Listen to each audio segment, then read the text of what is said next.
Hai, selamat datang kembali di channel YouTube gua Harian Ilion. Kembali di konten di interview.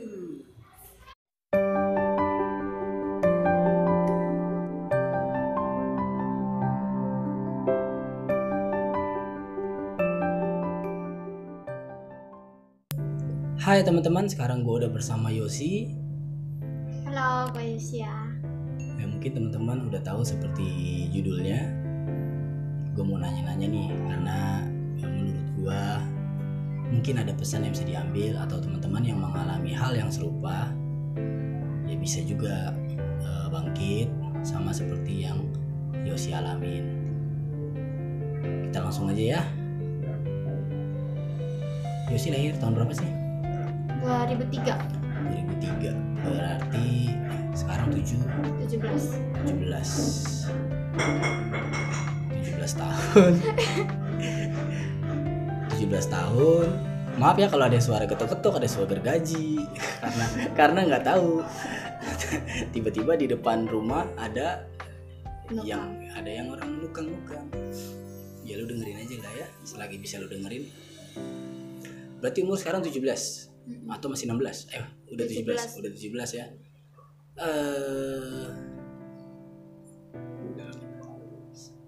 Sama kayak judulnya, gue mungkin langsung nanya aja.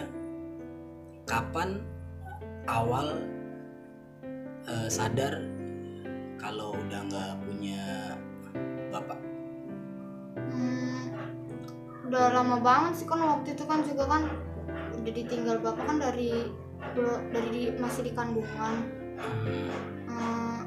Sadarnya mah pas sudah mau gede juga kan, dulu kan kalau waktu kecil kan nggak tahu apa-apa ya. Terus kalau ditanyain gitu, nggak mungkin kan lu lahir langsung mana bapakku, mana? Iya. Terus kadang kalau ditanyain mak bapak mana gitu-gitu ya. Terus mama suka bilang kerja, kadang bilangnya, terus bilangnya kerja jauh kan sampai berbulan-bulan tuh, masa iya nggak pulang-pulang ya. Bang Toib kali bapak gua. Ya udah nyadar apa pas mau SD kelas 3 kayaknya. SD gara-gara karena waktu itu kan waktu masih kecil ya, nggak tahu apa-apa, jadi suka dikata-katain tuh kalau misalkan nggak ada bapaknya. Jangan temenin dia nggak punya bapak gitu. Oh ternyata adegan sinetron itu ada juga ya. Iya, kadang gue sampai nangis tahu pulang ke rumah, kan SD juga deket banget tuh sama rumah. Jadi belum pulang sekolah udah pulang karena suka dikata-katain. Sampai kabur tuh gue nganin pagar. Lompat. Saking sakitnya tuh hati gue dikata-katain, gue sekolah gue sampai nangis. Gue juga dulu SD culun banget sumpah. Oh jadi gue pikir ya ternyata teman-teman kalau lihat mungkin ada kejadian sinetron yang bapaknya nggak ada terus dikata-katain, ternyata itu relate ya. Bisa jadi mungkin penulis skenarionya mengalami atau dia ngelihat jadinya. Berarti sekitar kelas 3 SD baru tahu bahwa nggak punya bapak. Itu gara-gara apa maksudnya? Taunya dikasih tahu langsung sama mama? Enggak, sebenarnya gue udah nyadar sih dari dulu kalau gue nggak punya bapak gitu ya. Cuman kan karena mama kan biar taunya gue tenang aja gitu. Dia bilang bapak kerja gini-gini, padahal gue nyadar, gue tahu gitu kalau bapak emang udah nggak ada. Terus pas kelas 3 itu kalau nggak salah abang yang ngasih tahu, abang lagi ngobrol gitu sama mama. Terus gue bilang bapak sebenarnya kemana sih, masa sampai berapa tahun gak pulang-pulang, gue gituin. Oh itu jadi baru kayak di situ udah diceritain. Oh itu jadi kayak adegan sinetron ya.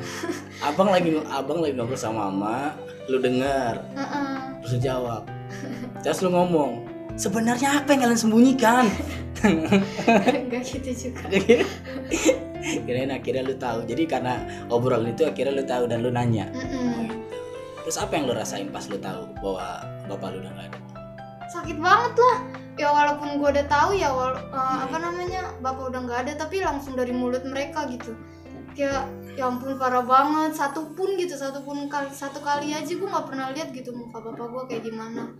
Itu mama kemarin kalau misalkan 2018 kemarin nggak pulang kampung, gue nggak tahu tuh muka bapak sampai sekarang karena belum pernah pulang kampung kan dari semenjak gue di Jakarta. Nah, mama gue pulang kampung bawa foto dari sana banyak. Jadi cuman lihat dari foto. Apa rasanya setelah lihat, wah ini ternyata muka bapak gua? Pas lihatnya ya ngobrol sendiri sih dalam hati. Apa? Kayak ya ampun ternyata kayak gini muka bapak gua gitu. Jadi ikhlas nggak punya bapak atau berharap? Berharap Oh, lah.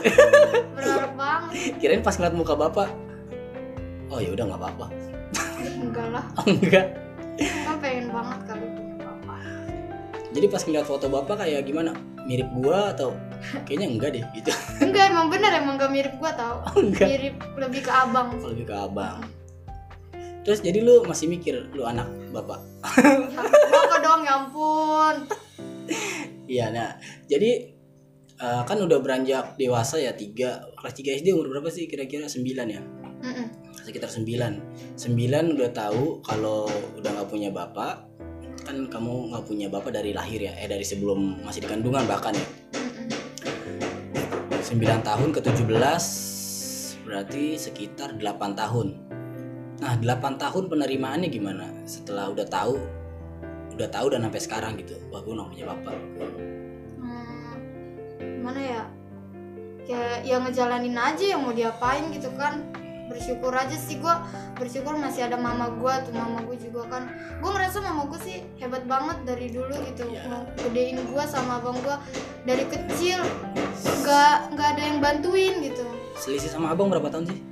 7. Wah jauh juga ya, selisih 7 tahun berarti umur 7 tahun udah ngebesarin abang, dan bahkan biaya lahiran Yosi sendiri berarti ya. Mm-mm. Nah gimana caranya menerima kalau bawah udah nggak punya bapak? Nerimanya ya bersyukur sih, kan juga mau nggak diterima juga mau diapain kan. Kadang juga kalau lagi pusing di rumah suka, gue tuh nggak tahu kenapa kalau gue punya masalah gitu ya pasti pikiran gue langsung ke bapak gitu. Kadang gue juga mikir kenapa harus gue gitu yang nggak punya bapak dari lahir gitu. Padahal walaupun gue tahu gitu banyak yang bahkan lahir nggak punya orang tua kan. Iya. Ya kayak gitu sih, nerima aja ya, bersyukur karena masih ada mama, masih ada abang. Masih bisa disyukuri ya. Mm-mm. Masih punya satu orang tua. Mungkin di luar sana ada yang nggak punya orang tua dua-duanya, atau punya orang tua tapi dibuang, ya kan? Iya benar. Ya tetap harus disyukurin bahwa sekalipun mama saat itu mengandung tapi bapak udah nggak ada, tapi masih Yosi masih dilahirin lah. Iya dong. Emang harus dilahirin sih. Ya enggak kan, tapi ada yang kayak cerita-cerita di luar sana kalau suaminya udah nggak ada, ya dia pikir wah ini bakal beban berat nih karena ngurus satu anak ditambah lagi satu yang belum lahir. Banyak di luar sana kan ngambil pilihan udah digugurin atau dikasih ke panti asuhan kayak gitu kan ya. Ya memang harus ada yang disyukurin sih dari sebuah malapetaka. Tapi hebatnya manusia itu ya masih bisa bersyukur. Dalam kemalangan masih bisa bersyukur. Nah, gimana rasanya mengatasi kalau udah kangen? Nggak pernah ngeliat sosoknya, cuma lihat di foto. Ini mah paling susah ini. Gue kadang kalau itu ngobrol sendiri tuh di rumah kan, kalau mau tidur kan gue suka menghayal ya. Nah, apa yang dihayalin? Iya kadang itu salah satunya ngayal kalau bapak ada di sini gitu. Gue kadang ngobrol, gue jadi bapak gue juga. Ya kayak ngomong sama diri sendiri kan. Ngomong sama diri sendiri, terus ujungnya gue paling ngeliatin fotonya dia. Terus kadang kan gue, ya ampun gue sampai nangis anjir, sampai mikirin gitu, mikirin bapak. Bukan artis Korea kan yang dihayalin. Beda lagi tuh.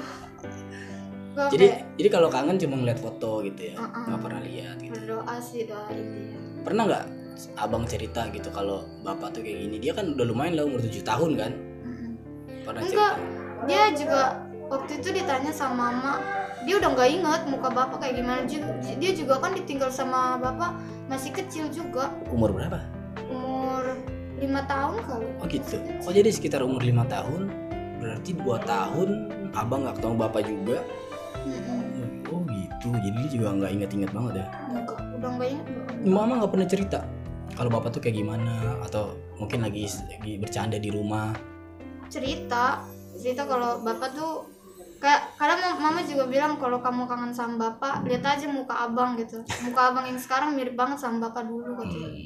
Terus suka cerita dia pertama pacaran sama bapak gitu. Terus kalau ngeliat muka abang makin kangen bapak apa gimana? Enggak, biasa aja sih karena udah lama banget juga kan, udah terbiasa jadinya.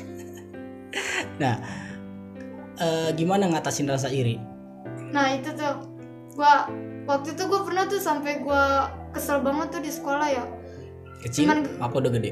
Udah gede, SMK ini kok. Oh udah sekarang ini. Kalau gue sampai apa sih namanya nyalain mereka semua gitu karena mereka punya bapak. Kenapa sih gue pernah kayak gitu? Cuman gue ngerasa berdosa banget sih gue kayak gitu. Gue tiba-tiba diem tuh, teman-teman gue pada bilang lu kenapa sih kayak gini-gini. Gue bilang enggak, gue nggak apa-apa. Padahal gue iri tuh tiap pagi mereka dianterin bapaknya sama abangnya gitu. Gue kadang naik gojek, kalau kepagian berangkat naik angkot. Gitu. Pernah nggak satu momen teman kamu nggak tahu kalau kamu anak yatim? Nah, terus dia ngomong gitu, atau lagi bercanda lah? Lagi bercanda. Dia bilang emang lu di rumah sendiri mulu, bapak lu kemana katanya gitu. Tapi dia nggak tahu kan?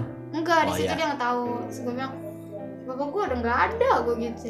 Terus dia kata dia ya ampun maaf gitu, masih minta maaf sih.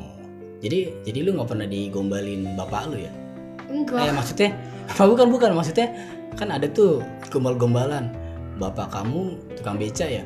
Oh enggak lah ya, bapaknya nggak ada. Kalau dibilang bapak kamu pilot ya, gue liat bapak gue aja nggak pernah. Iya benar.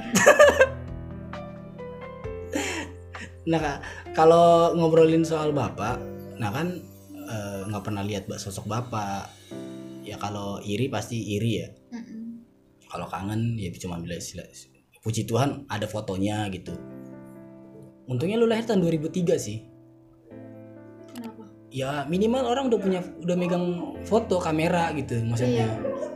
Coba lu lahir tahun 90-an kayak gue lah misalnya, terus bapak gue nggak ada, set gue ngeliat bapak gue di mana? Gak bisa digambarin. Nggak bisa digambarin kan? Ya ada yang disyukurin lah bisa lihat. Jadi foto-foto bapak disimpan di mana? Ada di kamar gue. Oh jadi maksudnya di album foto gitu? Iya di album. Kan coba diinin aja, diapain ya istilahnya, gue nggak tahu nama istilahnya apa, diperbaruin jadi bisa apa sih, dimasukin ke digital gitu lah. Kan lama-lama makin buram gak sih? Nggak tahu ya. Gambarnya. Udah lama gak lihat. Nah penerimaannya gimana nih? Maksudnya kalau gimana caranya melapangkan dada, melapangkan hati kalau ya udah gue nggak punya bapak. Oh kalau lu punya bapak ya udah gitu. Ikhlasnya gimana gitu? Cara ikhlasnya? Berdoa sih. Kadang sama Tuhan ya. Kalau lagi iri sama temen gitu, Tuhan kayak bantu sih kayak cara ngiklasin bapak gitu yang udah pergi. Kan tuh juga kalau nggak diiklasin nggak bakal hidup lagi juga kan, nggak bakal ada lagi juga. Iya sih benar.